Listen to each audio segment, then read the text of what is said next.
because there's poor CSS, there's badly written JavaScript, the images are not optimized. There's a whole range of just poor design decisions and developmental decisions. And these decisions occur all across the digital landscape because we've had cheap processing and cheap storage. So people have never been faced.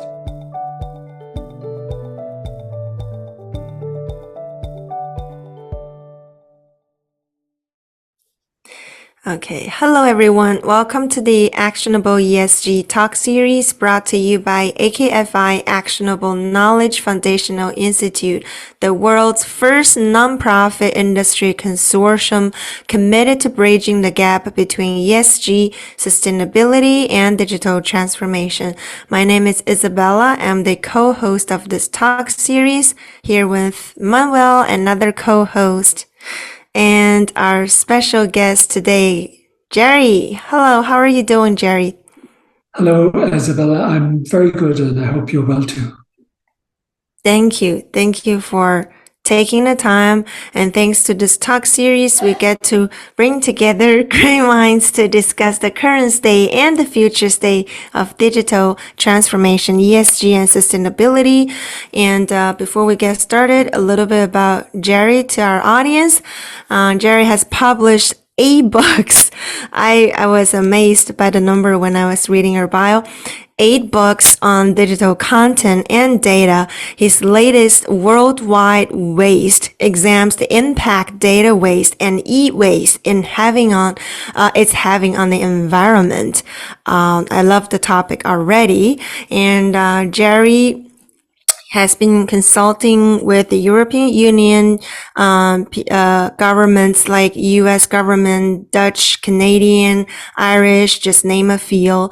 So thank you very much to take this time and share your, I'm sure, fantastic insights with us. And to start our conversation, please share with us your thoughts on your understanding on the current sustainability trends, ESG, and digital transformation. Okay, I think it's mixed. I think it's great to see the movements and the conversations around sustainability, and that we can't, keep living the way we have been living over the last 50 or 60 years. But I think that when you look at the actual behaviors, particularly in a country like the United States, you almost see the opposite behaviors that we need to see, certainly in individual behaviors, particularly when it comes to, say, cars. Now it seems to have moved from buying SUVs to buying trucks. Why the vast majority of people in the States need trucks, I don't know, to go to the Walmart in the process. So we have this on the one side view that let's electrify things, but if you electrify a 3 or 4 ton truck, you're not gaining anything from a beneficial point of view in relation to the environment. So I was just reading recently that now it's like 80% of US citizens are either buying or considering buying SUVs and trucks. It's an insane situation, and it reflects a real, anti-environment, anti-nature, anti-sustainability culture that has unfortunately developed in the United States. I saw a study that said that one of those big SUVs, the battery could be used for 3 smaller cars or 200 or 300 electric bicycles. So while there is a good conversations happening, the actual behaviors in society, in most societies, seem to be going in the opposite direction, and that would be quite worrying. Oh, that's very interesting, actually. I never thought of electric trucks in those terms, Gerry, but as you're going through this, I was thinking, well, the size of the gas tank of the trucks, it's also 3-4 times bigger than a small car. So energy, it's energy. We can just transform from one to another, but the amount of energy in nature it's fixed and it's constant, and and it doesn't get created. So, wanted to move to the next question, but you talk sometimes about the weight of data. And I was going through, when you talk about that, I'm an electronic engineer. For me, data, before we talked about it, became cloud, became virtual, became weightless, right? So maybe for our audience, can you bring forward the weight of data? Yeah, Manuel, it seems that one of the things we have really begun to excel at as humans in the modern society is the ability to lie to ourselves and to others and to create fake news. And one of the particular areas is in the digital environment. And we have had wonderful marketing and wonderful PR to actually create this sense that our participation in the digital world is weightless. Has no impact, has no physical nature. But the cloud is on the ground. And right now, the cloud is somewhere in the region of maybe 70 to 100 million servers, physical computers, each of which caused somewhere between 1 and 2 tons of CO2 to manufacture, probably at least 5, maybe 10 tons of materials to mine. So digital is actually probably the most physically intense technology or industry that was ever created. Your smartphone demands somewhere in the region of 70 different materials, a whole range of chemicals, a whole range of plastics. To make a laptop can require something like 1.5 tons of mining in the process, 190,000 liters of water to make a laptop. So we've got this tremendous physical impact of digital and consequently its data. But we have this wonderful marketing that gives the impression that it has no weight at all. But digital is physical. Data is very much physical because data cannot exist without existing on some sort of a silicon environment, either on a tape or a hard drive in a data center, transferred across wires. Without the physical infrastructure, there is no digital. So I think we have become much more separated from everything that is made as modern humans. And we have this sense that what we buy and what we surround ourselves with does not have consequences, but it has consequences. Unfortunately, most of those consequences are being suffered in the global south, in poor countries, because it is there that the mining is going on. It is there that the manufacturing of our digital products is going on. And it is usually there that we dump our e-waste as well. So we've become wonderful at pretending that what we do doesn't have a consequence. And we need to somehow change that culture of thinking that has been accelerated as part of the digital revolution. So actually, you know, being, as I said, being in this business of especially data centers and cloud, 20 to 30% of the electricity spent is spent on air conditioning. And another probably 20-30% of the energy spent ends up in overheating. So they have to spend probably more than 50 to 60% just to keep the data centers, the cloud, we call it cloud today, operating. So you brought these images of large servers and long and really power lines. You just look at the size of the power of the bars that transmit the power, and you have clearly an idea of the amount of energy that comes into those data centers. And if you visit the diesel generators and so on, because they have to be 24/7, you add to the balance of pollution that those data centers can produce. And thank you for really bringing the physical aspect, because we tend to think cloud it's abstract, or cloud is abstract, but it's physical. Absolutely.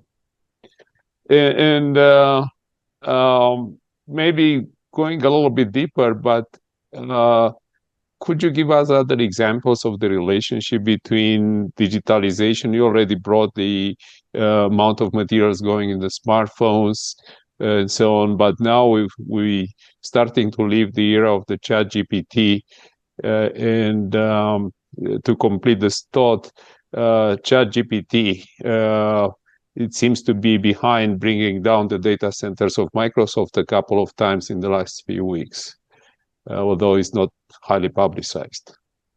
So what's the relationship between digital and sustainability, to sort of put the question? Well, like everything used properly, as we've said in previous conversations, the tool, but sometimes the tool shapes us as much as we shape the tool. So there should be benefits. And I spent most of my career selling digital, or believing that digital is a force for good and for a better environment. And we'll all remember saying to people, oh, don't print this email, or send an email instead of a text. But the reality is that actually office paper is at higher levels today than it's ever been. So we've got 400 billion emails swirling around the world, and we're actually printing more in offices than we've ever printed. But surely the email was supposed to replace printing and office paper, but in maybe it did for certain emails, but because of, say, things like cheap printers, 30 or 40 years ago, if you wanted to print something, there was a big central controlled printing operation within the organization. But now there's practically a printer on every desk if you want it in color or different formats. So we're not seeing, what we are seeing is efficiency that's multiplying use rather than reducing consumption. So digital has been an accelerator of consumption rather than a reducer of waste and consumption, unfortunately. Now, can it help reduce waste? Can it help reduce negative impacts on the climate? Absolutely, if it is done properly. But I just read a report that said that one of the key advertisers for the big tech are actually the fossil fuel companies. So, they are using big tech, Google or Facebook or whatever, to plant misinformation. So an awful lot of the actual reality of the digital world that we exist within. And Google is in essence an advertising company, as is Facebook. And the advertising that is being driven through Google and Facebook, an awful lot of it is consumption driven. It is certainly not advertising to reduce consumption. So in essence, we have two of the biggest entities in digital, Google and Facebook, that are essentially engines of overconsumption. So we consume about 1.5 times the Earth's resources every year. We can't keep doing that. We can't. Right now, we are mining about 100 billion tons of material from the Earth every year. Mount Everest is 175 billion tons in mass. It's estimated that by 2050, we will be mining a Mount Everest every single year from the planet. There are limits, and we are fast approaching those limits. So can digital be used to slow things down rather than to speed things up? I think that's a real challenge for digital designers who truly care about the environment. We cannot keep consuming at the growth levels that we are consuming at and have a livable planet in the next 100 years. It's not going to happen. So we need to change how we consume. And I think we can achieve a great life and have a great standard of living if we can address waste.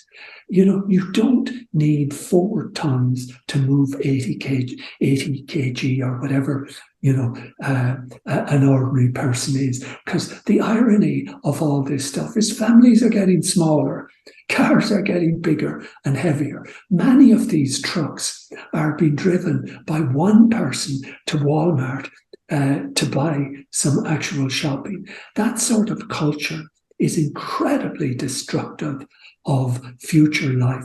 We are overdrawing from the future of our children and their children to live a kind of a Roman era life of excess and abuse of materials and the environment. And if we don't change that culture, and digital designers become part of changing that culture, because right now digital designers are the accelerants of that culture. If we don't get a radical cultural mindset change, it's very difficult to see how we will survive another 100 years as a species. Thank you very much. And we tend to mention Isabella's book about the future. We call her a social futurist around AKFI because she's asking this kind of tough questions, and she represents a generation that will continue to ask the questions.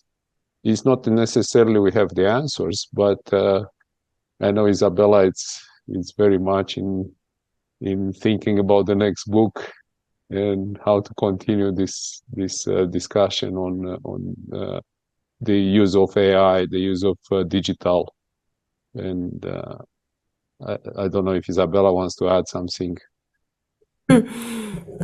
Thank you. Yeah, I didn't want to interrupt the flow of the conversation on the environment. But when Gerry was sharing all these misinformation, we overloaded the information space with fake news. And that's absolutely part of my book. And I can't agree anymore. And I was just thinking about how we keep creating problems as we progress, whether technological wise or social wise. And so we can definitely talk about it maybe at the end of the conversation when you open up your book. Yeah. And we talk about circular economies, but as we talk about this, it looks like it's an open loop circular economy. Like every cycle in the circular economy adds more burden on environmental and social, as opposed to be a perfect circle where the amount of waste, the amount of energy we use balance out. So you definitely, and Gerry, to mention something, I was discussing not long ago a European community with a European community country, and I was discussing about using the robotic process automation. And they said we can't because we have to print and sign with our own, our own pen to bring our, and funny enough, our documents for getting grants for sustainability. So Interesting. So, and it's a UC country. It's the next question is really, should we maybe think of applying ESG to governments as well as to companies? Because this kind of behavior is counterproductive.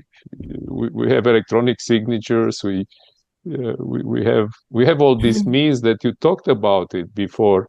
But it doesn't seem to use. And yes, it's easier to use printouts. I remember when I was printing my first emails, I had to wait 1 day because those big centers, as you discussed, don't give you the printout immediately. You go, you send it, and they send the note back, come and pick up your mail. Yeah, I think there's a number of good points there, and of course, I think we need to look at the total material impact. I think one thing that we don't really address is the total material cost of an action within any particular environment. So if we have invested all this money in developing electronic signatures, to actually negate that investment by having to go to a physical step in the process is, a bad use of overall materials and energy in the process. So there are many of these, problems in the flow of the actual design that need to be addressed. And absolutely, government needs to be as examined as any other sector needs to be examined in the whether it's efficient or whether it's truly achieving the benefits that are originally promised in the situation. So I'd agree that we should apply the same principles of examination to the activities of government as we apply to a commercial organization. Oh, thank you. We had actually very recently two other guests on our talk show, and they were talking about exactly what you said. The first was talking more about the establishing of public-private partnerships, not leaving the government aside as the arbiter or outside the discussion about sustainability. And the other discussed the laws and the regulations that the European Community is trying to put as guardrails, not only for large companies, but also for small and medium companies. And the interesting point she made was that actually these laws will apply to large companies operating in the European Community. Essentially, the laws are to protect and to promote the sustainability inside the European Community and protect the European Community citizens. And she mentioned the large companies like Google and Amazon and Facebook operating in Europe. They'll be submitted to the same rules, because it's about the European Community citizens, not about only the environment and the governance in the EUC. So hopefully, the wheels will start to spin, and eventually will come to the right balance of understanding. And another factor is the education of people. We have interns now. We posted interns for AKFI, and it's amazing the number of people wanting to volunteer. Gen Zers, as a story, we had 34 offers in 10 hours for volunteers, so we had to stop the announcement. We said, okay. So change is coming, maybe not as fast as it needs to, maybe not as fast as we want to, but I think you're giving us an encouraging message in the same time that we start to think about it, we start to act on it. And I think we have to share more of this kind of views. And I would like to switch a little bit and tell us a little bit more about your book. Isabella mentioned at the beginning the World Wide Waste. Very nice play with words. So right. Please tell us more. Well, basically, I've been involved in the web since about 93, 94, very close to the beginning. And I've worked with a lot, hundreds of organizations over the years, many larger ones. And I always found this sense of waste in the digital environment. That website, I remember once I did a lot of work with Microsoft for a number of years, and somebody at Microsoft told me that they had 15 million pages on Microsoft.com and that 4 million had never been accessed. So I was thinking, I mean, that's the equivalent of almost the population of Ireland of pages that nobody's ever looked at. And why would you create all that data or create all that content? And again and again and again, I would find that, 90%, 80%, 90% of websites were either being used very, very little, maybe 4 or 5 visits a year to a particular page, or not being visited at all. And then I'd see inside intranet and terminal systems, and you'd see just duplicates upon duplicates upon duplicates of accounting systems or payroll systems or product cataloging, marketing systems. 500,000 photos here, another 250,000 of the same photos in another system, another 200,000 of the photos in another system, because each system was replaced, but they were never decommissioned because the budget was never there. So you'd see these really complicated, wasteful systems. And I just began to wonder, why is that happening? And is there anything we could do about it in the process? So a lot of the book was about addressing how we can reduce waste within a digital environment. Like, a lot of my time has been building websites, and a typical web page now weighs about 4 megabytes. Now, that page, well-designed, could be 100 kilobytes.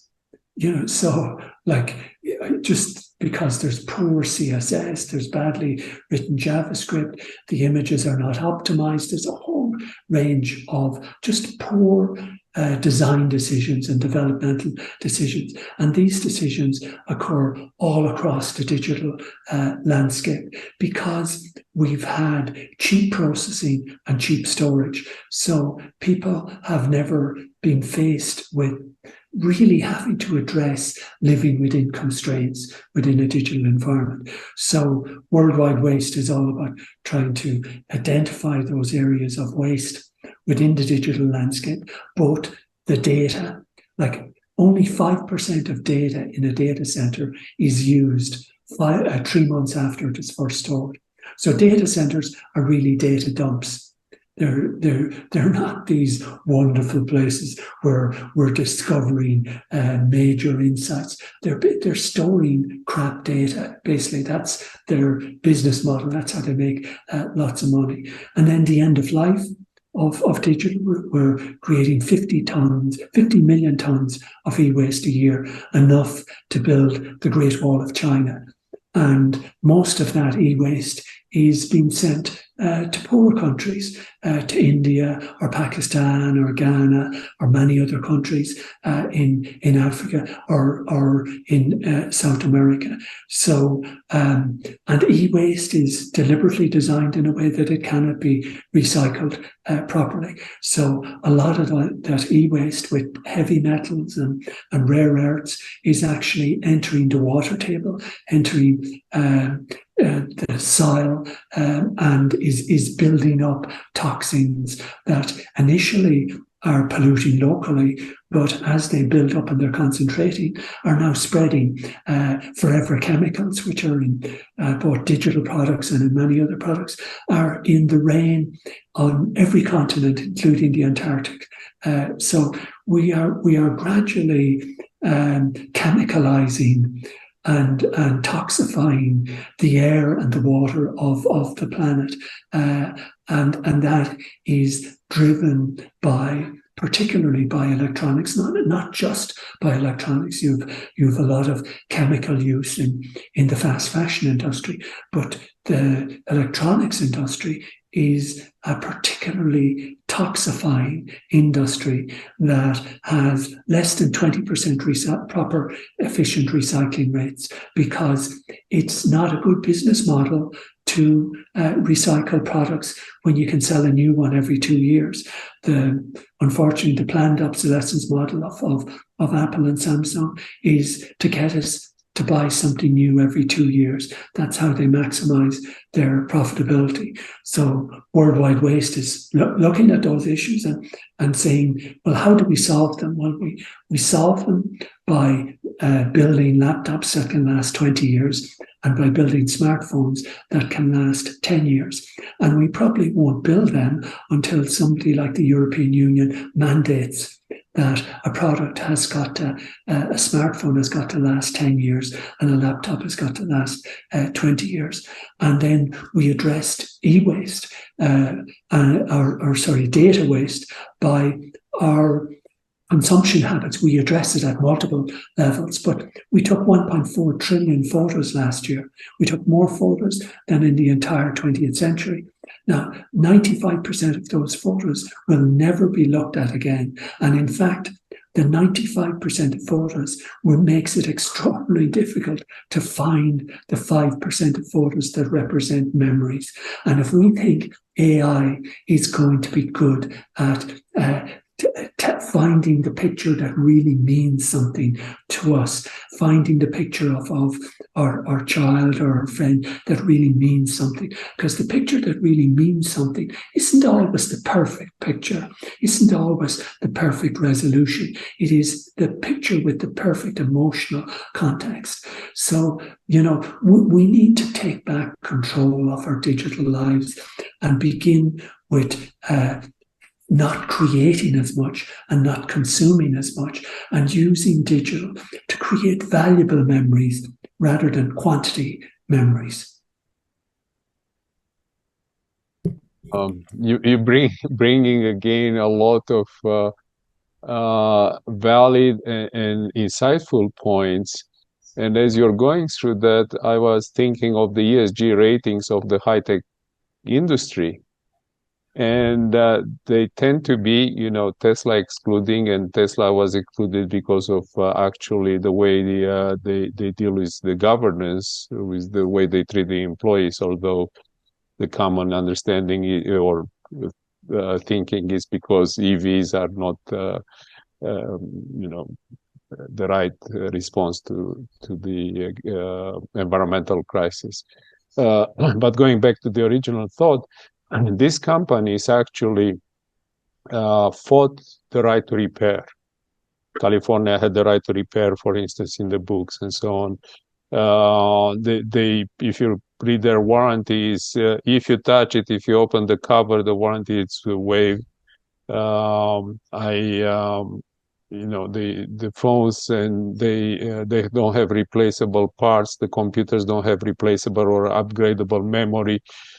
So you're touching on a very complex ecosystem that is it's directed by growth, right? We measure growth in GDP, growth in consumption, growth in our even welfare is based, or our civilization is based on growth of welfare, growth of health. So I think you're touching on a very fundamental economic, socio-economic, political system that has to change. I don't think only the change of the behavior, and you demonstrated very clearly, the change of behavior toward data storage, data usage, it needs to change, because that will be only part of it. Absolutely. And I think what you're saying, Manuel, as well, is that really this is a cultural challenge. It's not a technological challenge. And this GDP growth is a radically new environment for humans. It is not, this is 70 years old, 80 years old in the history of the human race, which is, however way you want to chart it, 3 million years. The modern human species maybe 300,000 years. 70 years is nothing. So this idea that we can't survive as humans if we don't have 3% growth is this is just a 70-year-old idea, so it's not the way we've lived or behaved for the vast majority of the time humans have been on this planet. And it doesn't have to be the way we behave. People talk, somebody said about economists. Economists could imagine the end of the planet before they could imagine the end of growth. There's like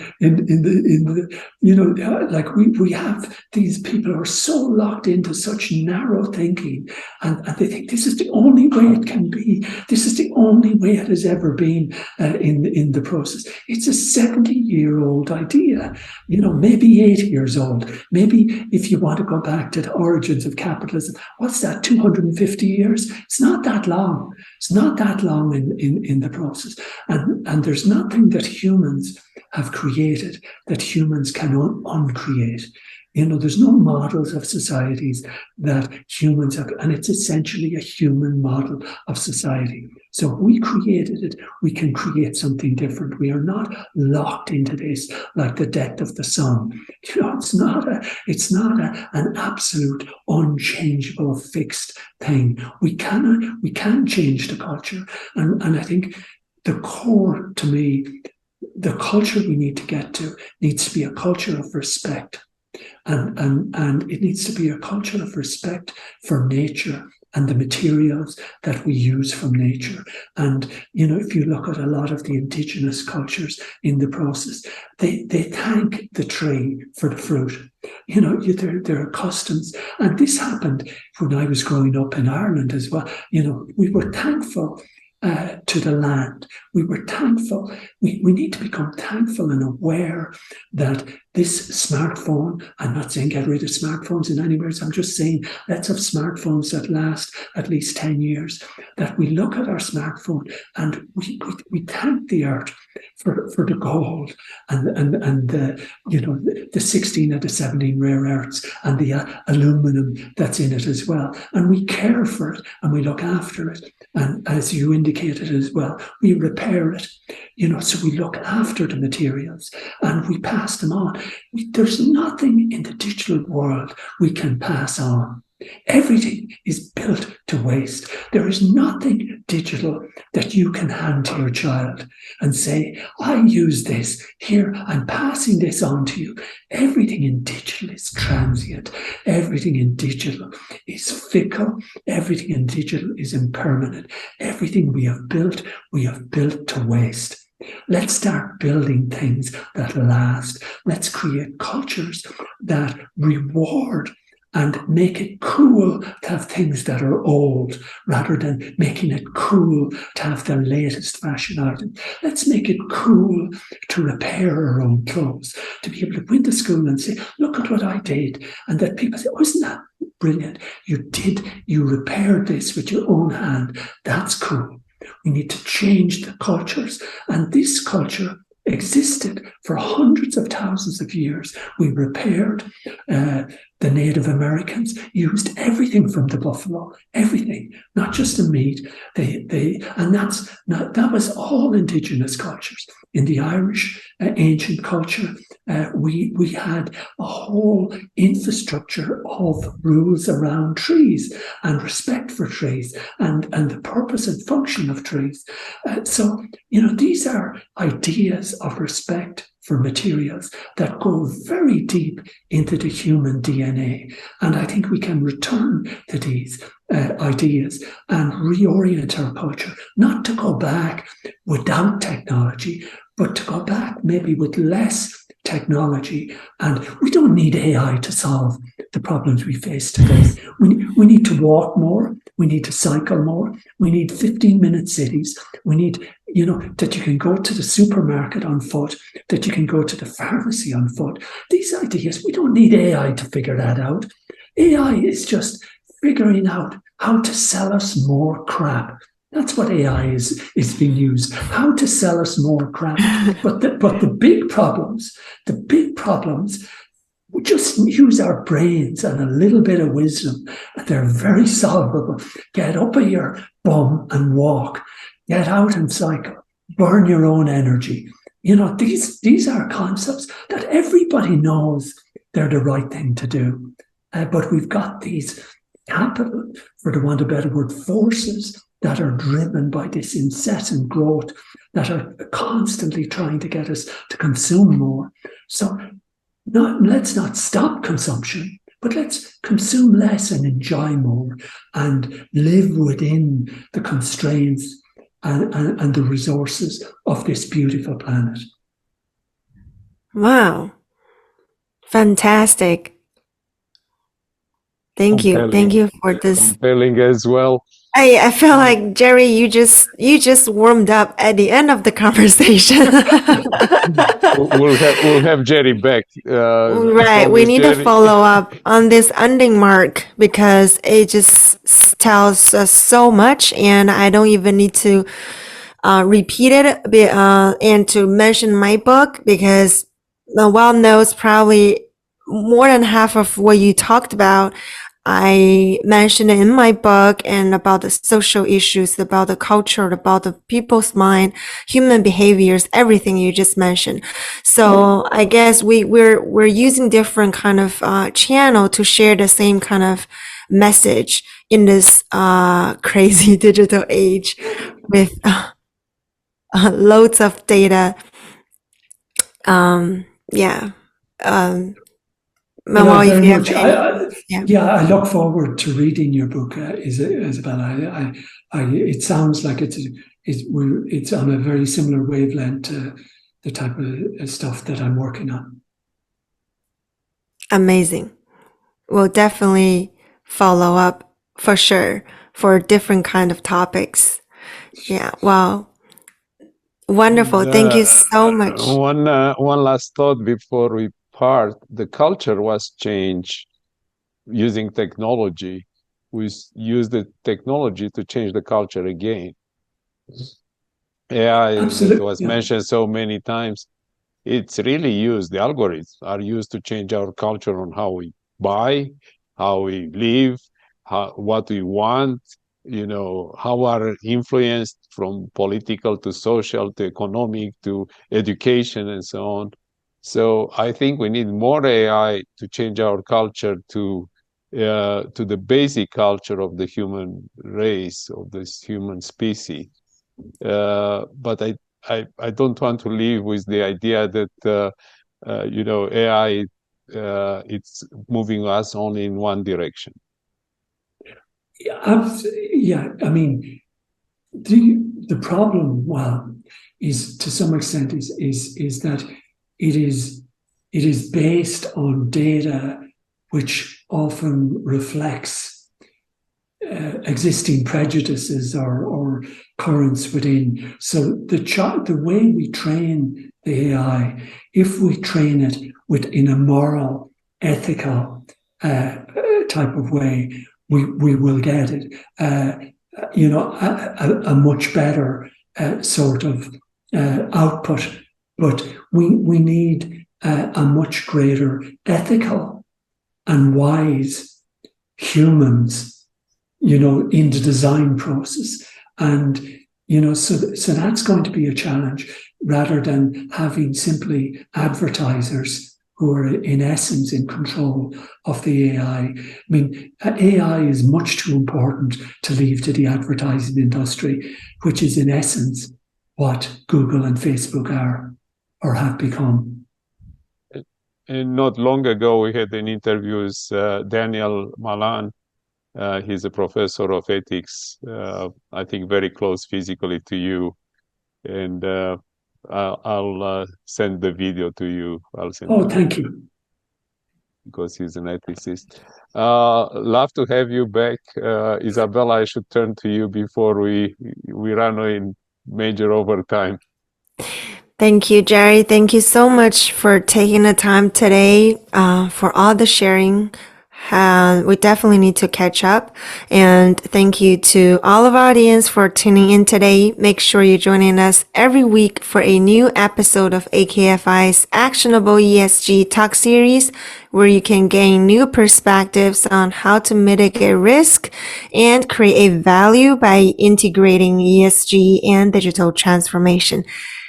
Until the next episode, goodbye for now. Bye, Manuel. Bye, Jerry. Bye. Bye, Isabella. Manuel. Bye, Gerry. Thank you, Gerry, for joining us today.